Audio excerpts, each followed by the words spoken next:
सुना है जो आज तक अफगानिस्तान ढंग से बस नहीं पा रहा है, उसकी असली वजह एक ऐसा श्राप है जो कि इतिहास में की गई गलती की वजह से अफगानिस्तान को मिला। हिंदू धर्म ग्रंथों की माने तो महाभारत काल में गांधारी, जो कि गांधार की रहने वाली थी, और गांधार था अफगानिस्तान में। उस समय पाकिस्तान तो होता नहीं था तथा भारत की सीमाएं सीधा अफगानिस्तान से लगी होती थी, जहां से गांधार की राजकुमारी गांधारी का अपहरण करके भीष्म पितामह सीधा ले आए हस्तिनापुर। अफगानिस्तान की पेशावर घाटी व काबुल नदी भी महाभारत के इतिहास को बयां करती है। गांधार का वर्णन ऋग्वेद, उत्तर रामायण तथा महाभारत में भी मिलता है। महाभारत ग्रंथ की माने तो गांधार देश पर राजा सुबल राज किया करते थे तथा उनकी एक बेटी हुआ करती थी जिनका नाम था गांधारी। उस समय में मेरठ, दिल्ली, मथुरा तथा आसपास के इलाके हस्तिनापुर हुआ करते थे और हस्तिनापुर के राजकुमार हुआ करते थे धृतराष्ट्र। उस समय में हस्तिनापुर के पितामह भीष्म पितामह गांधार नरेश की पुत्री गांधारी का अपहरण करके ले आए थे और उसका विवाह करवा दिया था धृतराष्ट्र के साथ। परंतु धृतराष्ट्र ने गांधारी के परिवार वालों को, उनके पिता, माता तथा सभी भाइयों को कारावास में डाल दिया तथा रोज उन्हें सिर्फ एक मुट्ठी चावल ही दिया करते थे। गांधारी के सभी परिवारजन भूख से तड़प तड़प कर मरने लगे। गांधारी के पिता वह एक मुट्ठी चावल अपने सबसे छोटे पुत्र शकुनी को खिला दिया करते थे ताकि वह जिंदा बच पाए। जीवन के अंत में राजा सुबल ने धृतराष्ट्र से ये प्रार्थना की कि वह उसके सबसे छोटे पुत्र को छोड़ दे। राजा सुबल ने अपने सबसे छोटे पुत्र शकुनी से यह भी प्रण ले लिया कि वह उनकी मृत्यु का बदला हस्तिनापुर से अवश्य ले। सुनने में तो यह भी आता है कि शकुनी चौपड़ खेलने में जो पासे इस्तेमाल करता था, वो पासे उसके पिता की हड्डियों से बने हुए थे। उन पासों का इस्तेमाल वो इसलिए करता था ताकि उसे पल पल अपने पिता और अपने परिवारजनों की मृत्यु का बदला हमेशा के लिए याद रहे। तभी साथ ही शकुनी अपनी बहन गांधारी और अपने जीजा धृतराष्ट्र के साथ हस्तिनापुर में रहने लगे। अपने परिवारजनों के वध का बदला लेने के तहत राजा सुबल के सबसे छोटे पुत्र और गांधारी के सबसे छोटे भाई शकुनी ने शुरू से ही पांडवों और कौरवों में नफरत का बीज बोना शुरू कर दिया, जिसका परिणाम हुआ महाभारत का युद्ध, जिसमें गांधारी के सभी 100 पुत्र मारे गए।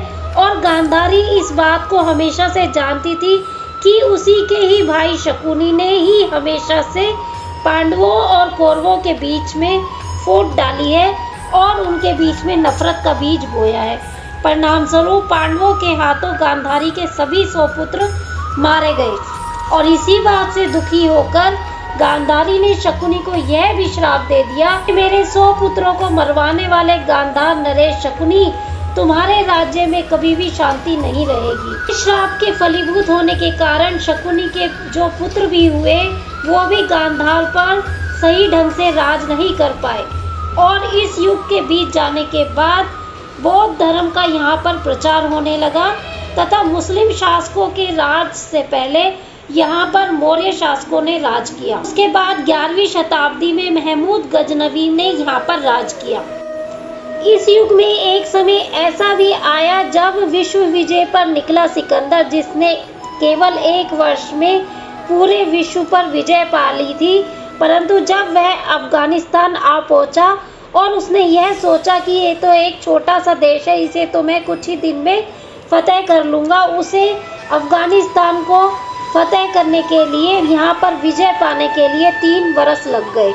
युद्ध में अधिक समय लगने के कारण सिकंदर की मां ने एक चिट्ठी में यह भी लिखा कि बेटा क्या बात है, तुमने 1 वर्ष में पूरे विश्व पर विजय पा ली थी, परंतु एक छोटे से देश को फतेह करने में इतना अधिक समय क्यों लग रहा है। इस बात पर सिकंदर ने अफगानिस्तान की थोड़ी सी मिट्टी ली और साथ में एक चिट्ठी भी लिखी कि माँ, इस मिट्टी को अपने महल के चारों तरफ फैला देना। यह भी सुना जाता है कि उस मिट्टी को सिकंदर के महल के चारों तरफ फैलाए जाने पर वहां के लोग भी मारकाट मच गई। और यह भी सुनने में आया है कि जब विश्व विजय पर निकला सिकंदर ने जब अफगानिस्तान को फतेह कर लिया तो वो भी वहां पर ढंग से राज नहीं कर पाया। 19वीं सदी में ब्रिटिश काल में ब्रिटिश भी अफगानिस्तान पर ढंग से राज नहीं कर पाए और अब आज का हाल आपके सामने ही है, जहां एक तरफ तो अफगानिस्तान की सरकार कभी भी अपनी देश की रक्षा करने में ना तो सक्षम हो पाई है, ना ही सही ढंग से राज कर पाई। और जब से तालिबान ने अफगानिस्तान को अपने कब्जे में लिया है, गांधारी के उसी श्राप की चर्चा फिर से ताजा हो गई है। मित्रों, इस वीडियो में अफगानिस्तान के ताजा हाल को देखते हुए गांधारी के श्राप की जो आजकल चर्चा चली हुई है, केवल उसका वर्णन किया गया है। हो सकता है यह अफवाह भी हो। आप इस वीडियो के बारे में क्या सोचते हैं? क्या आपकी भी यही राय है?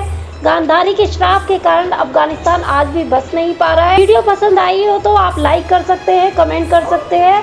हमारे चैनल से अगर आप जुड़े रहना चाहते हैं तो आप चैनल को सब्सक्राइब भी कर सकते हैं। आज के लिए बस इतना ही।